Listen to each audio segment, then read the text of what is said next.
تعالى في مقام آخر: يا أيها الذين آمنوا اتقوا الله ولتنظر نفس ما قدمت لغد واتقوا الله إن الله خبير بما تعملون. وقال النبي صلى الله عليه وسلم: من قبض يتيما من بين مسلمين إلى طعامه وشرابه أدخله الله الجنة البتة إلا أن يعمل ذنبا فلا يغفر.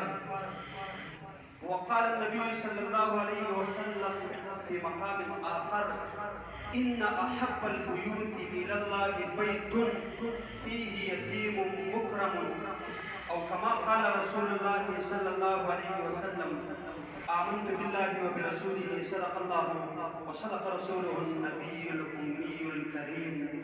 تیاروا تور شپا پسپین سبا بدل شوا، تیاروا تور شپا پسپین سبا بدل شوا، پیدا چې محمد شو دا دنیا بدل شوا.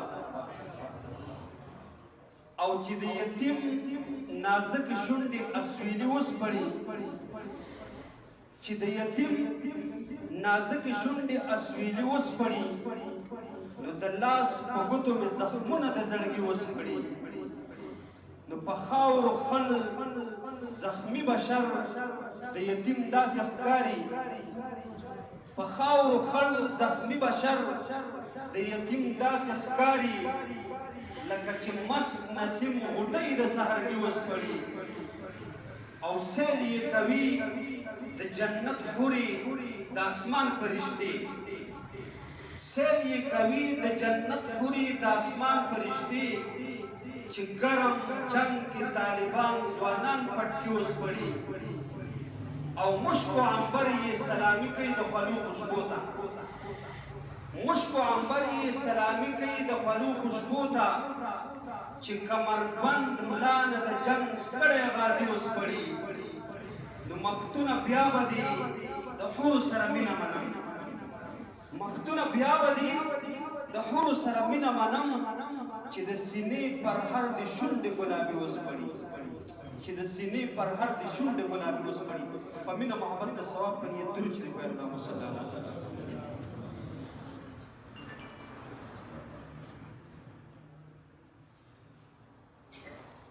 انتہائی واجب الاحترام محترم المقام حضرات علماء کرام، بالخصوص دا نننی مجلس کې د چا د کوششونو د برکته انعقاد پذیر دی مولانا شیخ عبدالرشید صاحب. او د دې نه مخکې زموږ محتمم صاحب په ډېر بهترین انداز کې خبرې اترې وکړي. دلته نوجوانان دي، سپینګیري دي، تاجر برادري ده، دکانداران دي. زه مختصر خبره کومه، دا نه چې د لرې نه راغلی یم او غټ پټکی مې وهلی دی نو تاسو ته به یوه ګنټه خبره کوم، نه داسې به نه. مختصر خبره کوم، خو غواړم دا چې تاسو ما ته توجه وکړئ. کوئ به که نه انشاءالله؟ محفل دی د ختم قرآن. زه نن خوشحاله یم، په خپل قسمت باندې ناز کوم او تاسو له مبارکي در کوم، شیخ صاحب له مبارکي در کوم، او دې ماشومانو چې ختم وکړو دې له مبارکي ورکوم. تاسو به وایئ چې د کومې خبرې.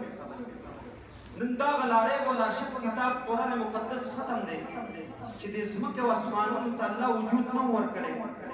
د ځمکې او اسمانونو د پیدایش نه 1000 سال قبل، 1000 کاله مخکې الله رب العزت د فرشتو د ملائکو د جماعت مخې ته د دې کلام مقدس د کوم چې نن ختم دی د 2 سورتونو تلاوت وکړو، د سوره یاسین او سوره طه.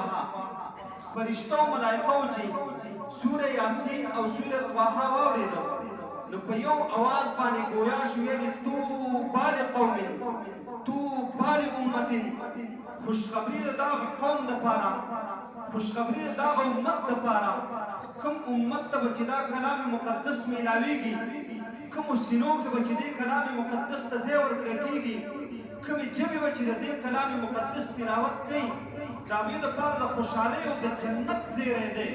نو نو زه نن خوشحاله په دې باندې یم په خپل قسمت باندې ناز په دې باندې کوم چې الله رب عزت ما ته صرف سوره یاسین او سوره طه نه دي رانصیب کړي بلکې د الحمد د الف نه واخله د والناس پورې راته خپل ټول لارې بولا شي کتاب قرآن مقدس بغیر د غوښتنې نه رانصیب